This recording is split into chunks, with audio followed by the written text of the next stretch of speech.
Once again, hi guys. Today I am running very late because I was supposed to complete all the tasks, all my cures before I go to bed, but it has, it is 10 o'clock right now. Sorry, 11, more than 11:30. I'm in 11:45 p.m. today, and I'm still doing my cures, right? Because I have an economic viva tomorrow, and it is my board's viva, and I want to do my best, I think. So in today's video, you are more likely to hear my voice rather than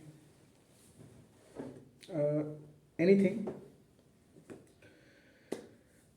So today, I will take the topic of Indian economics, and I'll be, you know, telling you something which I know regarding the economic development, the development of economic development of India since independence, and how was the condition before independence, what has changed after independence, and how we are becoming a larger economy in the contemporary contemporary word, right? Yes. So I think it's been done.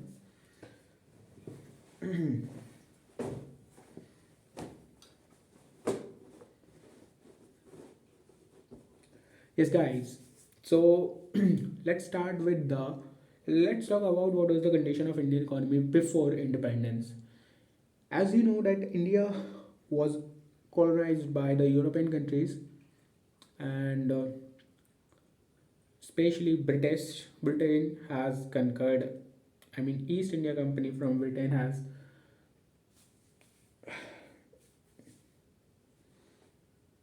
has changed the condition of India. Before colonization, India was a prosperous economy. We were, kind of prominent in the world trade, and India was,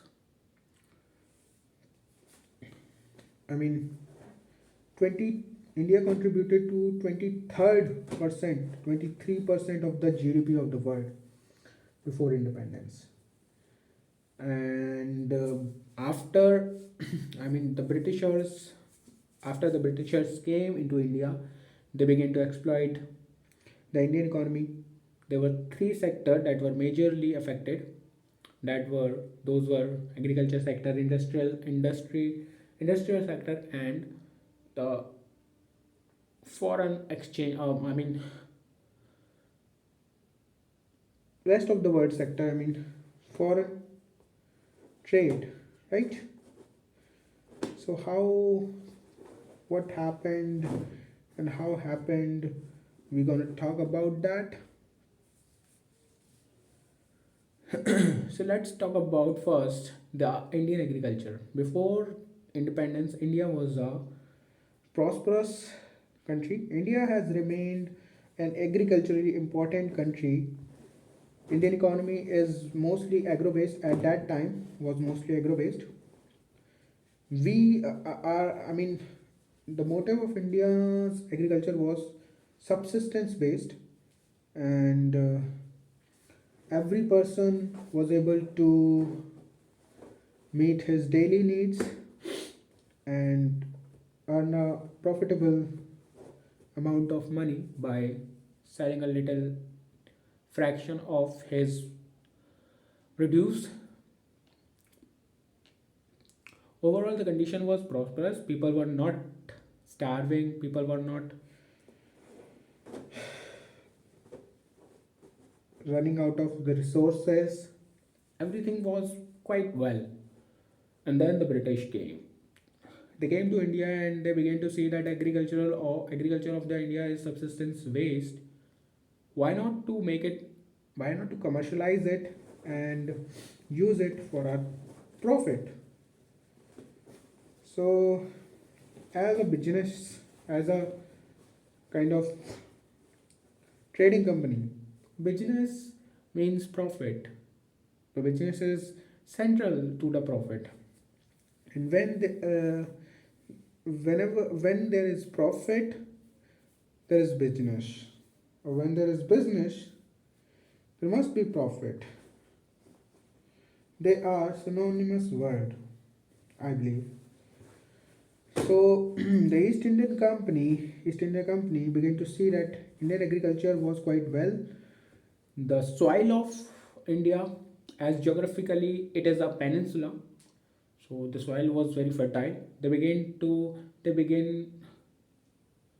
introduced various policies, various programs, various acts to make the use of Indian agriculture into for their purpose, right? How they have done that, we're going to talk about that also. They introduce land settlement act, they introduce various kind of commercial agriculture. They forced the Indian farmer to grow the crops which were giving them profit in the international market, like cotton, like jute, like other commercial plantation crops and such type of crops. So they began to force farmers to produce those types of crops like indigo, right? But those crops were, I mean,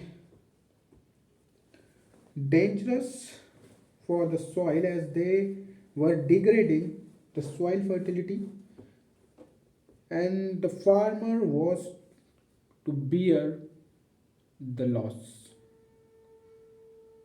because his land was no more remain kind of a productive one.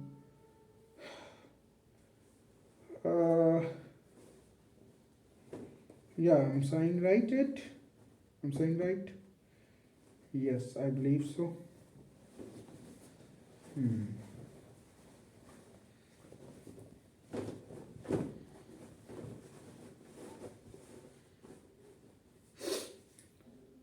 And in such a way they exploited Indian agriculture.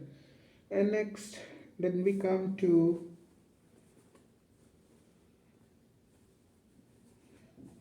the industry of our country. They did not left the industrial sector also. uh, let's talk about that also. So the Britishers began to exploit Indian industry. The Indian handicraft industry was well known throughout the world at that time.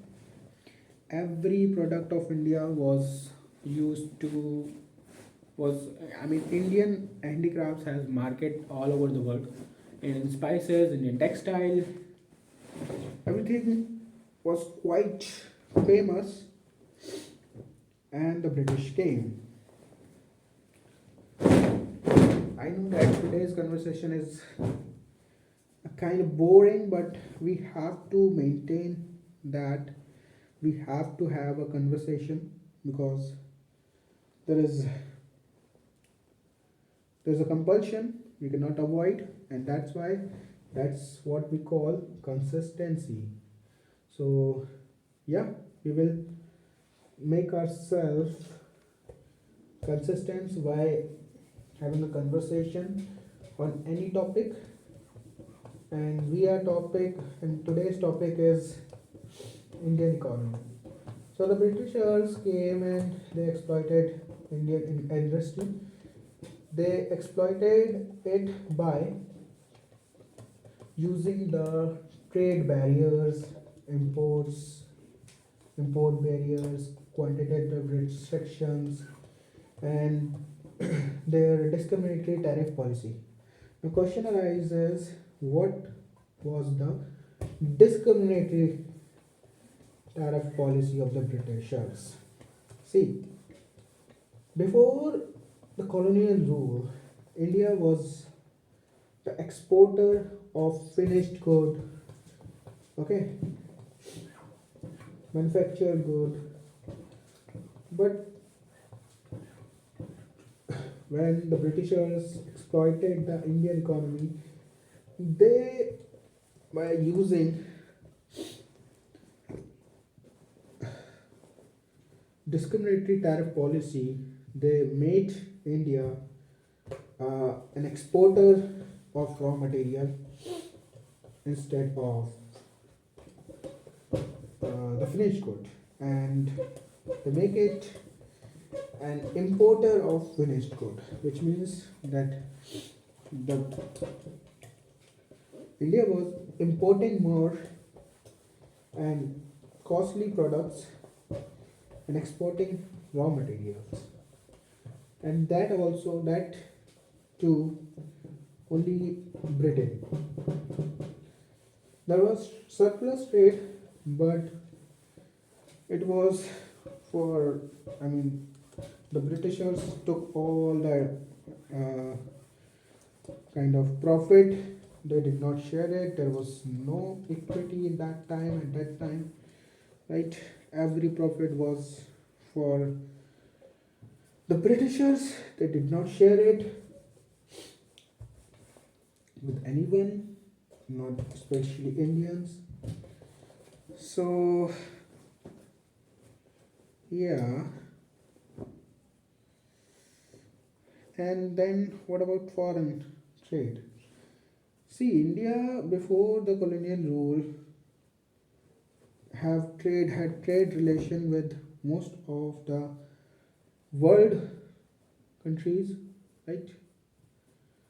But as the British rule prevailed in India, they began to destroy our foreign exchange too. Because of the tariff policy, no country was kind of no country was excited, no country was attracted or encouraged to trade with India, as the profit, it was not a profitable business at that time because of the Britishers, right? And the Britishers make the India a market for for their manufactured goods that they manufactured in Manchester, in England, in European countries, right?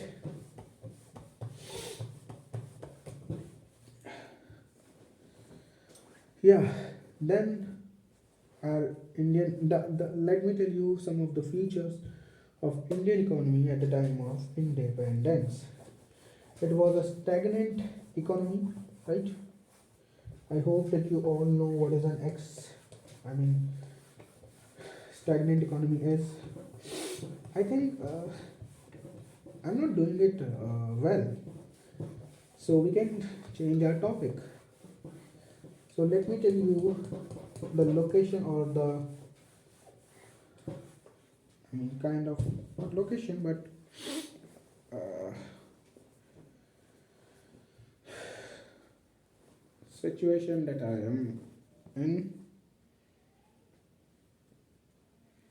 right? So as I told you guys that I will enjoy each and every day of these 5 days, and I have enjoyed a lot, and now I'm missing my books, I'm missing my mission, and I'll be starting it soon, right? I think that's it for today. खैर आज हमने ज़्यादा बात तो नहीं करी, right? हाँ, ज़्यादा बात क्या करिए, आज तो हमने जस्ट कंसिस्टेंसी को मेंटेन करने के लिए ऐसे ही कुछ भी बोल दिया, but that is also matters a lot because consistency को मेंटेन करना इज वेरी इंपॉर्टेंट। हम अवॉइड नहीं कर सकते किसी भी हालत में, एंड इसीलिए हमें जो है ऐसे सब चीज़ों को मैनेज करना ही होगा। आज का दिन काफ़ी अच्छा रहा, लेकिन अब मुझे थोड़ा टाइम चाहिए सो डैट अब मैं प्लान कर सकूँ, राइट। और मेरे हिसाब से आज का वीडियो ये टेस्टामेंट है कि कुछ भी हो ना हो, हमें कंसिस्टेंसी तो मेंटेन करनी ही है, and that we will do at any cost, right से। तो आज का वीडियो ज़्यादा लंबा नहीं होने वाला, इतना ही है जो है आज के लिए, एंड आई एम सॉरी कि आज के लिए काफ़ी कम कंटेंट है, बट जितना ही है आज तो आपको इतने में एडजस्ट करना ही पड़ेगा गाइज। सून हम कंटेंट को भी बढ़ाएंगे और कंटेंट की क्वालिटी को भी बढ़ाएंगे। So that's it for today. Bye guys. I hope you have a good day, and I just tell you the update soon. Bye.